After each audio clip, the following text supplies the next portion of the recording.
Olá, meus irmãos, que a paz do Mestre Jesus esteja em nossos corações. Vamos continuar o estudo do Livro dos Espíritos a partir da questão 872, resumo teórico do móvel das ações do homem. Vamos lá? A questão do livre-arbítrio pode ser resumida assim: o homem não é fatalmente levado ao mal. Os atos que pratica não foram previamente determinados. Os crimes que comete não resultam de uma sentença do destino.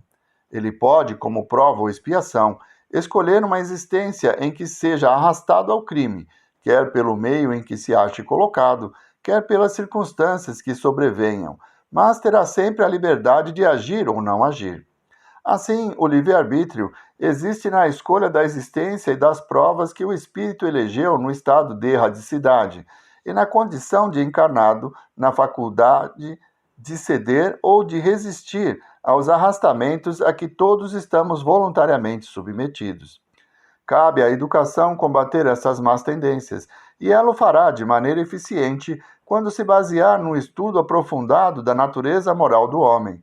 Pelo conhecimento das leis que regem essa natureza moral, chegar-se-á a modificá-la, como se modifica a inteligência pela instrução e o temperamento pela higiene.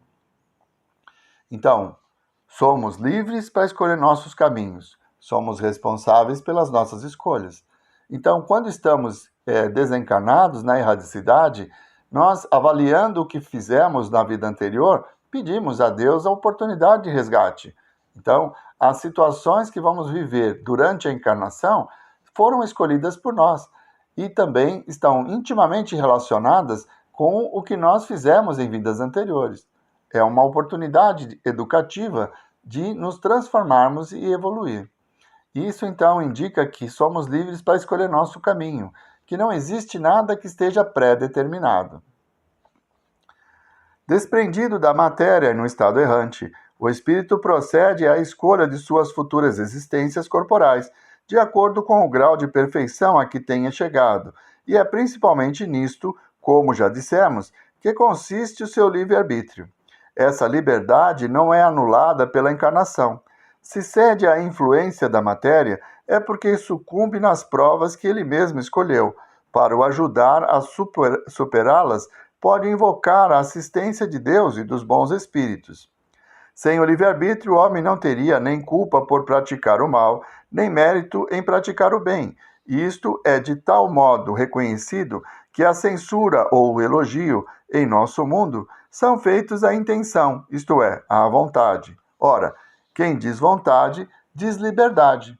O homem, portanto, não poderá buscar no seu organismo físico nenhuma desculpa para os seus delitos, sem abdicar da razão e da sua condição de ser humano, para se equiparar aos animais. Se fosse assim, quanto ao mal, também deveria ser em relação ao bem.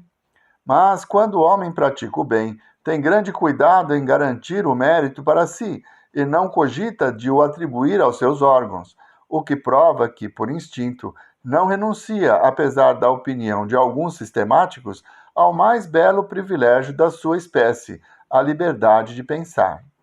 O corpo é um instrumento para que nós realizemos a nossa vontade. Quem escolhe é o espírito. Então, não estamos sujeitos ao temperamento, a nossa personalidade não está sujeita ao corpo que nós estamos usando.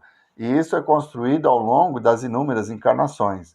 É o espírito que pensa, é o espírito que sente, é o espírito que ama ou odeia, não o corpo. O corpo é apenas um instrumento que ele usa para manifestar os seus pensamentos e sentimentos. Tal como é vulgarmente entendida, a fatalidade supõe a decisão prévia e irrevogável de todos os acontecimentos da vida, seja qual for a sua importância. Se fosse esta a ordem das coisas, o homem seria qual máquina sem vontade própria. Para que lhe serviria a inteligência, já que seria invariavelmente dominada em todos os seus atos pela força do destino? Se verdadeira, semelhante doutrina seria a destruição de toda a liberdade moral. Não haveria mais responsabilidade para o homem e, por conseguinte, nem bem, nem mal, nem crime, nem virtude. Sendo Deus soberanamente justo, não poderia castigar suas criaturas por faltas que não dependiam delas cometer, nem recompensá-las por virtudes de que não teriam qualquer mérito.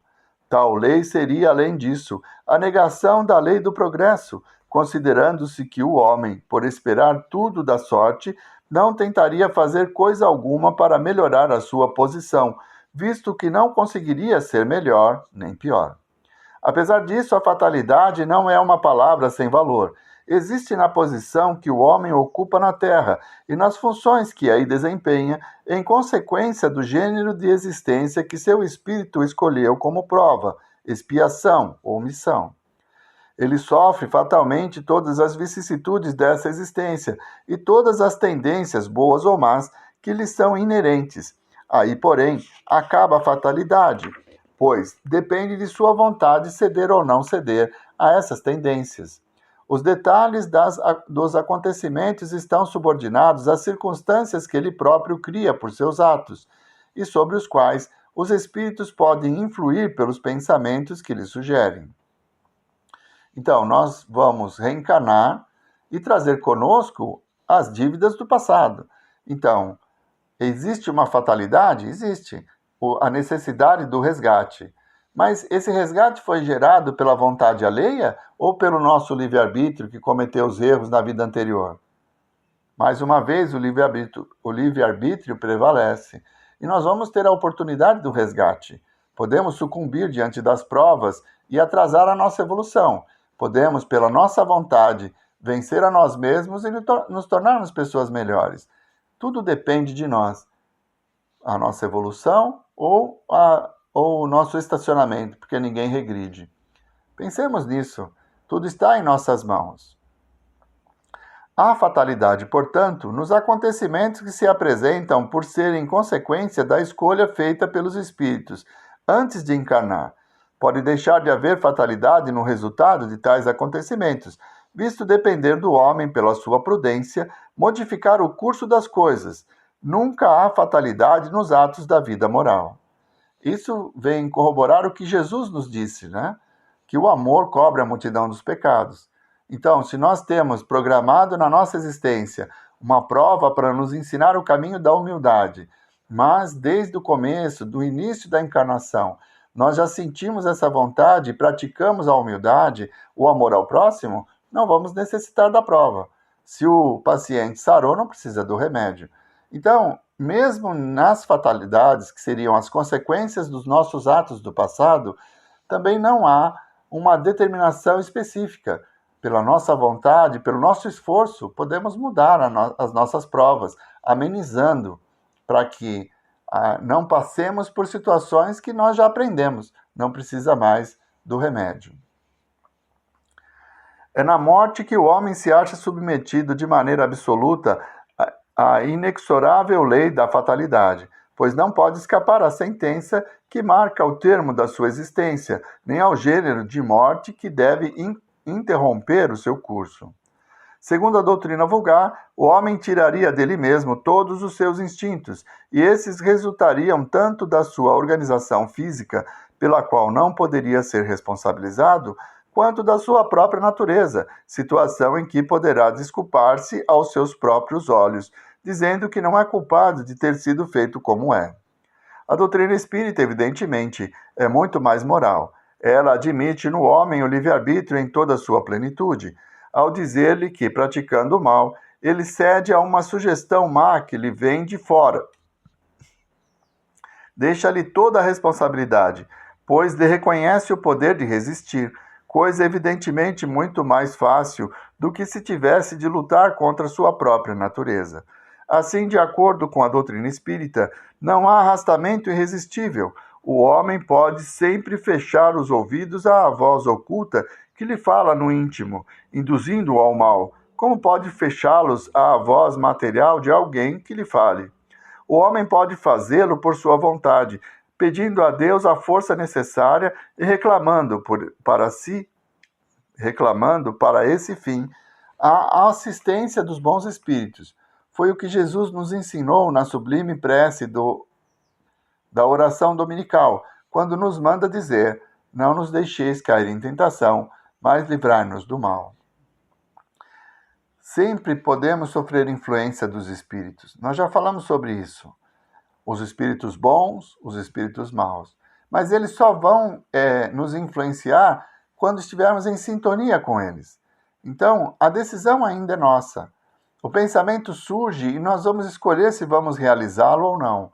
Sempre o livre-arbítrio, para que tenhamos o mérito das decisões e também as responsabilidades pelas decisões que nós tomarmos.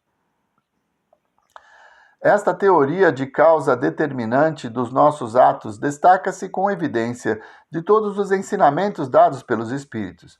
Não só é sublime em moralidade, mas acrescentamos, eleva o homem aos seus próprios olhos. Mostra-lhe que ele é livre para sacudir o jugo obsessor, ainda assim como também é livre para fechar sua casa aos importunos. O homem já não é uma máquina que atua por efeito de uma impulsão independente da sua vontade, mas um ser racional que ouve, julga e escolhe livremente entre dois conselhos. Acrescentamos ainda que, apesar disto, o homem não se acha privado de iniciativa, nem deixa de agir por impulso próprio. Afinal de contas, ele é apenas um espírito encarnado que conserva, sob o envoltório corporal, as qualidades e os defeitos que tinha como espírito. Então não dá mais para pôr a culpa no demônio. O demônio pode até nos influenciar. O demônio não existe, é claro. Mas espíritos inferiores que desejam ainda perturbar o nosso caminho ou se vingar de erros que nós cometemos no passado, ele pode até tentar, mas a decisão sempre será nossa. Nós podemos dizer não e realizar a tarefa aprendendo a praticar o Evangelho e elevando a nossa qualidade de espíritos. Consequentemente, as faltas que cometemos têm como fonte primária a imperfeição do nosso espírito, que ainda não conquistou a superioridade moral que um dia alcançará, mas que não deixa, por isso, de ter o seu livre-arbítrio. A vida corporal lhe foi dada para purgar-se de suas imperfeições, mediante as provas a que é submetido, e são justamente essas imperfeições que o tornam mais fraco e mais acessível às sugestões de outros espíritos imperfeitos, que delas se aproveitam para tentar fazê-lo sucumbir na luta em que se empenhou. Se sai vitorioso dessa luta, ele se eleva. Se fracassa, permanece o que era, nem pior nem melhor. É uma prova que terá de recomeçar e que poderá durar muito tempo. Quanto mais se depurar, tanto mais diminuem os seus pontos fracos e menos vulnerável ele se mostra aos que procuram atraí-lo para o mal. Sua força moral cresce na razão da sua elevação, fazendo que se afastem dele os maus espíritos. Tudo está em nossas mãos. Todos os espíritos mais ou menos bons, quando encarnados, constituem a espécie humana, e como a nossa Terra é um dos mundos menos adiantados, nela se encontram mais espíritos maus do que bons. É essa a razão porque aqui vemos tanta perversidade. Façamos, pois, todos os esforços para não voltarmos a este planeta depois da presente estada, e para merecermos repousar num mundo melhor, num desses mundos privilegiados, onde o bem reina inteiramente e onde não nos lembraremos da nossa passagem na Terra, senão como de um exílio temporário. Então, cabe a nós a vontade para evoluir. E é pela essa vontade que nós vamos galgando mundos melhores, né? Na escala dos mundos primitivos que nós já passamos, mundos de provas e expiações em que nos encontramos, mundos de regeneração, mundos felizes, mundos divinos. Esse é o nosso futuro e depende de nós o esforço para, combatendo as nossas más tendências, vencendo a nós mesmos, galgarmos essa condição de felicidade que Jesus nos promete quando nos traz os desafios do seu Evangelho. Então, vamos parando por aqui. Na semana que vem, retomamos o estudo a partir da questão 873, Justiça e Direitos Naturais. Vamos à nossa prece? Mestre Jesus, nós vos agradecemos, Senhor, por mais esses momentos em que pudemos ter convosco. Pelo conhecimento adquirido, sabemos que está em nossas mãos a trilha do futuro, a trilha do progresso que nos levará até vós. Ilumina nosso caminho, Senhor, para que tenhamos olhos para ver as oportunidades que somente a misericórdia do Pai pode nos conceder. Muito obrigado, Senhor. Muito obrigado, meus irmãos. Uma boa semana a todos.